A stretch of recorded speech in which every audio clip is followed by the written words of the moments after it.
A flamboyance, that's what you call a group of flamingos. Elephants herd in a parade. A group of zebras is called a dazzle. Whatever the name, being part of a group has advantages.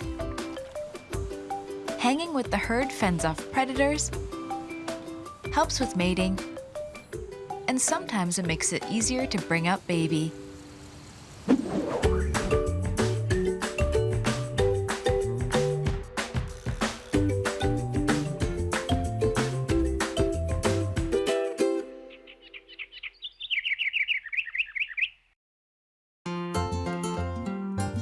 Forget privacy. From day one, the world for a Chilean flamingo is a busy place.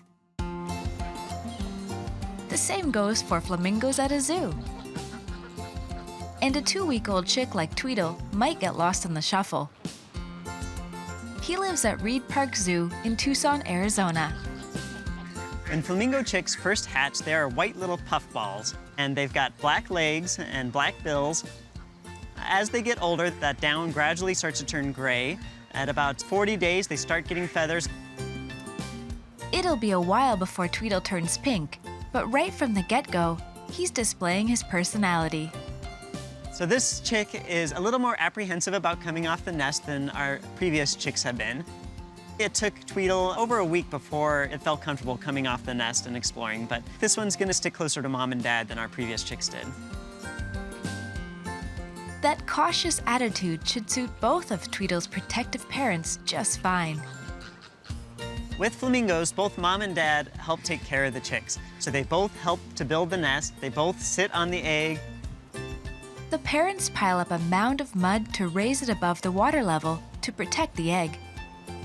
There's no risk of flooding here at the zoo, but the behavior is instinctive. A female flamingo will only lay 1 egg a season, so the male and female go to great lengths to keep it safe. With so many flamingos around, that's not easy to do. They like to live in very large flocks, and they stay very close together, but they're constantly squabbling. They're always kind of chirping at each other and kind of just giving little knocks on the head to each other. While a crowded group life may lead to squabbling, the flamingo's mating ritual, especially in the wild, is a striking display. It's truly flamboyant. For flamingos to have successful breeding, they have a very weird behaviors that they do as a flock. So they march around, they do these wing salutes, they do a thing called head flagging, where they all turn their heads at the same time. Flamingos really have the hang of group living, which is as essential at the zoo as it is in the wild. If there are fewer than 15 flamingos in a zoo, it's a problem. If they don't have enough of them, they won't build nests and they won't lay eggs. So it's really important to have enough flamingos in order to make them feel comfortable enough to breed. Once a chick is born, flamingo parents share other duties like feeding. Adults produce what's known as crop milk and pass it into a youngster's beak. Tweedle, as you can see, has a very different bill than the parents have. His is much smaller and pointier. But as he gets older, at about 40 days, that bill's gonna start to curve down, so he has the same type of bill as mom and dad. When Tweedle is an adult, that banana shape will pay off at mealtime. Flamingos have a unique way of eating where they'll stick their head in the water and it's upside down. Their beaks are like big scoops and gather in everything, including muddy water. When their beaks close, the morsels of food stay in, but their tongues move quickly to push the water out. This filtering technique lets them eat tiny crustacean and insect larvae, which are the reason behind the flamingo's distinctively colored feathers. The shrimp and mollusks are loaded with beta-carotene, the same stuff that makes carrots orange. That makes its way through the flamingo's bloodstream and into their feathers.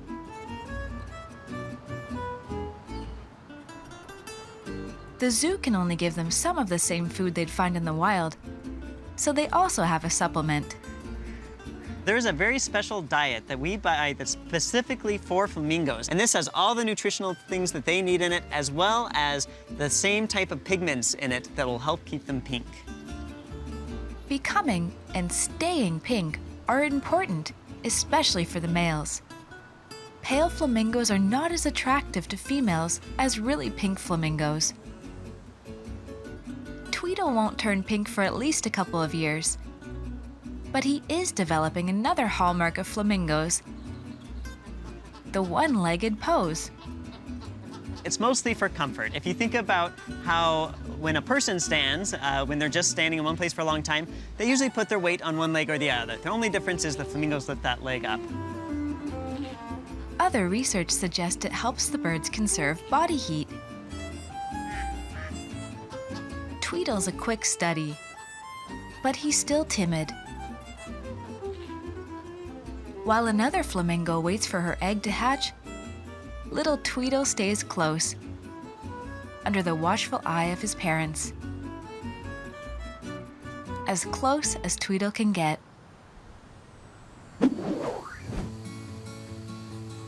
They're just a couple of weeks old, so these 3 reindeer calves, named Daisy, Aster, and Sawyer, are still getting comfortable moving about. They're not ready to pull a sleigh from the North Pole, but it won't be long until they can try. When reindeer are first born, they weigh about 10 pounds, and within their first hour are able to walk around and keep up with mom, and then after a day, they're able to outrun a human. Reindeer are found in many northern countries. The ones at the Assiniboine Park Zoo in Winnipeg, Manitoba, are Eurasian tundra reindeer. In North America, they're also known as caribou. One of the most important instincts Daisy, Aster, and Sawyer will develop is to shadow their mothers. In the wild, the babies need to learn herd mentality so that they know to stay with the herd, since there is safety in numbers. They'll go between cycles of walking around to look for a different grazing area, and then they'll switch into a resting mode, and they all tend to follow one leader. Reindeer or caribou herds head north in the summer. That's when they're drawn to the tundra, which is lush with grasses and plants. It's a massive migration, a journey of hundreds of kilometers. Reindeer stand out in the deer family for other reasons too. They are the only species of deer in which females can have antlers. Both male and female babies will start developing their antlers within 2 to 3 weeks of being born. And when they first start out, they'll just be little nubs that's on the top of their head. It might be hard to tell, but little bumps are starting to emerge on Daisy's head. You won't need to squint at those nubs long. Reindeer have the second largest antlers of any deer, after moose. Antlers are made of bone, and they grow from the top of the skull. They grow forward from the tips, and to help them grow, they get a velvet skin layer that helps deliver blood and nutrients to them as they grow. Male reindeer lose their antlers at the beginning of the winter. They regrow later that same season, and by the time summer comes, they can measure up to 1 meter long and weigh more than 20 kilograms. Female reindeer, on the other hand, keep their antlers through winter until spring. So those big, brave reindeer guiding Santa's sleigh, like Donner, Dasher, and Rudolph, are all females. Reindeer shed more than their antlers. When the weather turns warm, they don't need the protection of their heavy winter coat. So off it comes. A shorter, darker coat will come through for the summer months. Living in large herds can sometimes lead to confusion. Sometimes the babies will go to the wrong mom, and they'll try and nurse off her. But often the mom will shoo them off so that she has enough milk for her calf. The calves will stay with the mom and drink milk for the first month almost exclusively, and after that, they'll start to graze. Sawyer is a hungry little thing. Reindeer milk will take care of that. It's one of the richest milks of any land mammal. It's got 22% butterfat, compared to cow's milk at 4%. After these babies are weaned, it's on to solid food. In the wild, that means lichens. The snow will cover the lichens that they eat, and they have to be able to detect where they are in order to dig down to get to them. A very good sense of smell helps the reindeer find the buried food. But there is another helpful adaptation that scientists believe is unique to this mammal. Reindeer have special vision, which allows them to better see lichens in the dim light of the Arctic winter. Recently, scientists have discovered that reindeer can see UV light. Their keen eyesight also helps them avoid competition. The UV light will help them see traces of pea or fur, which will allow them to see if there's other reindeer in the area that might be competing with them for food, or it'll help them better pick out predators such as wolves that are camouflaged in the snow. Daisy, Aster, and Sawyer are happy just to see Mum. When they wake up and they notice they're a little bit further from Mom, they'll start crying for Mom, making a honking sound to get her attention. These little calves will grow up quickly. Until then, sticking with Mum is a wise step.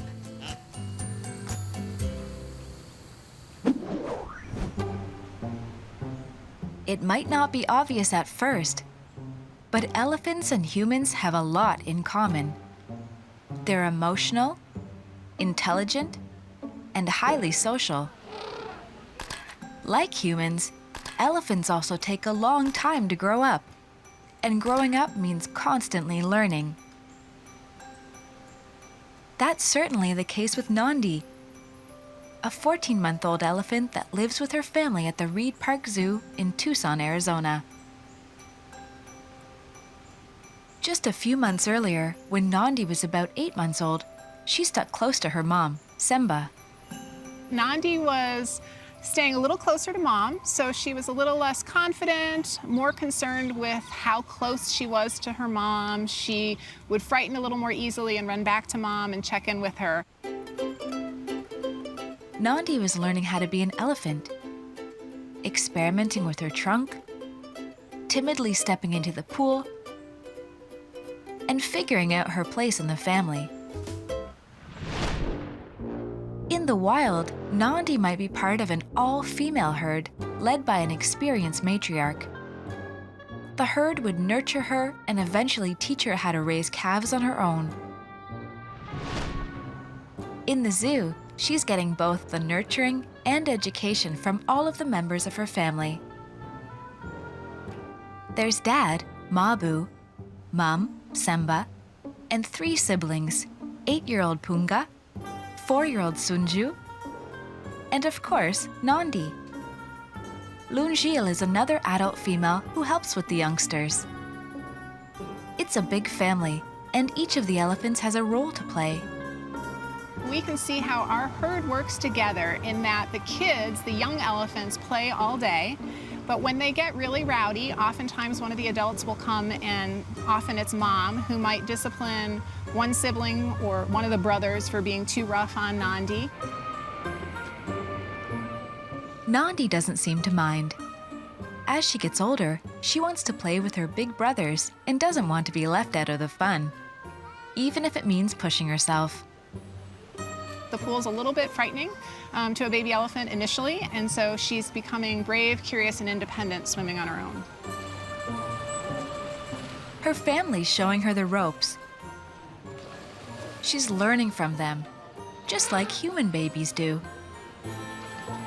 So Nandi's learning how to interact with her environment in part from her siblings and her mom, so she does watch them and she mimics them. And then the other thing that's interesting is because she's curious, she tries new things. And sometimes they work, and sometimes they don't.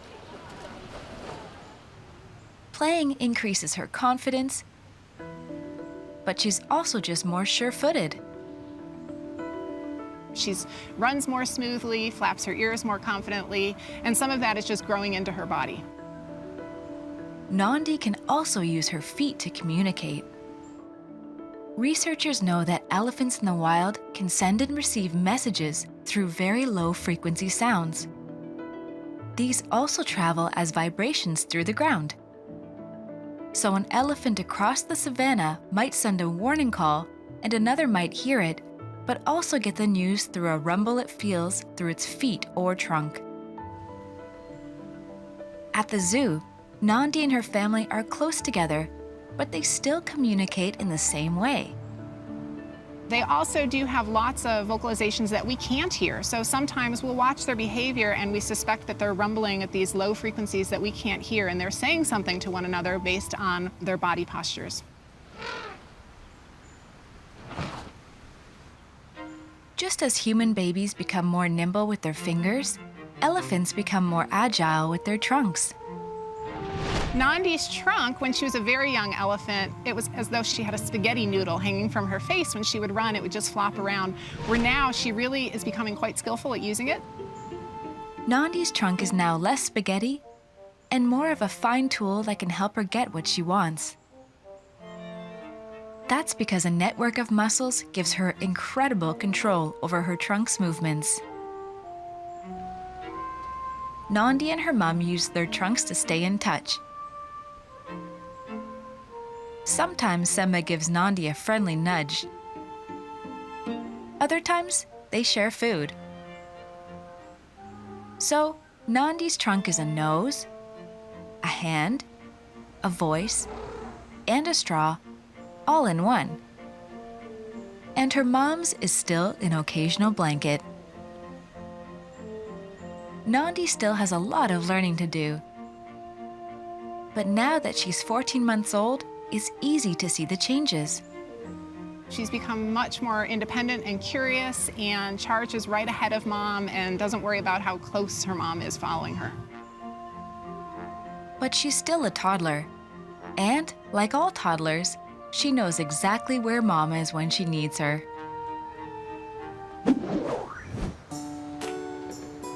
This baby zebra, Graham, looks all right now.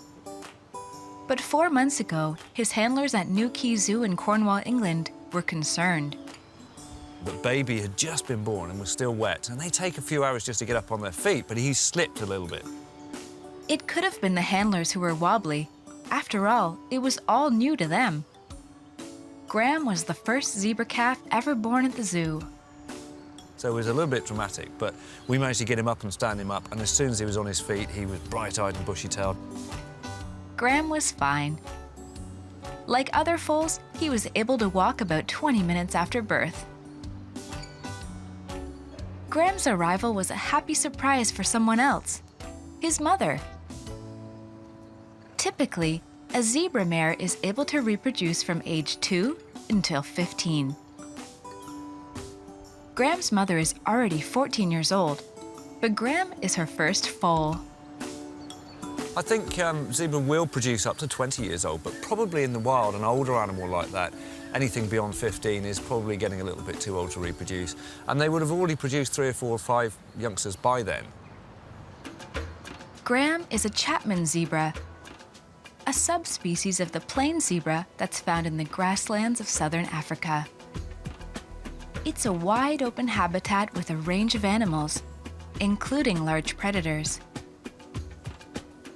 So zebras stay in herds because there's greater safety in numbers. Mares must separate to give birth, but rejoin the herd as quickly as possible. Even at the zoo, Mom is very protective of the latest addition to the herd. She is quite defensive. If you watch her, she'll very often stand between the other 2 zebra and the foal, and she does exactly the same with us. She looks upon them as the same she does with the keepers. So she can be quite defensive over him, but only if you get a little bit too close. Graham's safe here. And he's healthy too. Well, this is an interesting thing on the growth rate of the zebra. Because this is the first one we've bred at the zoo, we were quite surprised on how quickly he grows. And they appear to grow very quickly at an early stage to become big and strong and be able to get away from predators. And then it seems to slow up. Graham will mature quickly. He might head a tightly knit family group of female zebra and their foals, called a harem. For now, Graham is getting along just fine with the other zebras in the zoo. Zebra's very sociable. He's mixed very well with the other girls, the other female zebra in there. He's also getting used to other species that he would encounter on the savannah. We have wildebeest and an Inyala antelope, but so far we haven't mixed them. We're very careful when they're very young to actually be, not to mix them too much with the other animals. He has actually mixed with the Inyala antelope, which are quite calm, but the wildebeest can be difficult. So far we're just holding back a little bit. Graham will eventually mix with them. Wildebeest are a natural partner in the wild, essentially traveling companions. Large herds of them actually migrate with wildebeest and other antelope, and they follow the rains. As the rains go and the rich grass is ahead of them, then they graze it all the way and then come back again. For zebras, wild or captive, eating grass or hay is about quantity, not quality. Zebra actually graze constantly. They don't eat lots and lots of rich food. In the wild, it's very seasonal. You get a dry season and a wet season, and they'll put a lot of weight on, and the foals are often born in the wet season. In captivity, we have to try and replicate that. Certainly this time of year, this is in their austere time of the year where there isn't a lot of great grazing. So we basically feed them on good quality hay and very little else. At 2 weeks of age, Graham started to chew grass. The grazing with the youngster actually has surprised us, because at 2 weeks old, we noticed that he was picking at grass and starting to eat a little bit. And this was a little bit of a concern, because from the keeper's point of view, they had to ask the vet, you know, is this normal? Because is he getting enough milk? Is he looking for other food? And apparently with all equids, including domestic equids, they do start to pick at grass from 2 to 3 weeks old. It doesn't mean to say they're getting lots of nutrition from it. It just means that they're starting to pick it out of the ground. And what about Graham's stripes? There are many theories about why zebras are striped. The most common one is that they act as a type of camouflage. It's basically large herds of zebra will all run together, and it's very difficult to distinguish the one end of a zebra from the other in a large herd. But in fact, new research suggests that a zebra's stripes might be a deterrent to biting flies, which can spread diseases. Scientists have found that hungry flies find them unappealing to land on. They think it has to do with the way the fly's eyes see the tight striped pattern. Researchers may never get to the bottom of this mystery, but Graham's stripes will continue to dazzle anyone who sees him. These baby animals all need to live within large groups in order to survive. Sometimes it's essential for mating. Other times, it's a good defense strategy. Big families can also help to raise little ones. For these animals, social living is simply second nature.